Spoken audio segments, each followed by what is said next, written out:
ஆவடி அடுத்த திருமுல்லைவாயலில் பகுதியில் school bag விற்பனை செய்யும் கடையில் தீ விபத்து. 10 லட்சம் ரூபாய் மதிப்பு பொருட்கள் தீயில் எரிந்து நாசம்.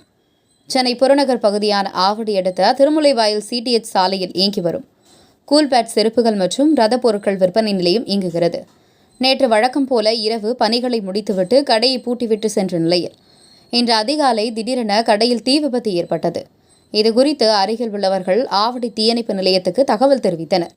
இந்நிலையில் விரைந்து வந்த தீயணைப்பு வீரர்கள் தீயை அணைக்கும் பணியில் ஈடுபட்டனர். ஆனால் கூடுதலாக அம்பத்தூர் தீயணைப்பு வாகனமும் கூடுதலாக வரவழைக்கப்பட்ட தீயை கட்டுக்குள் கொண்டு வந்தனர்.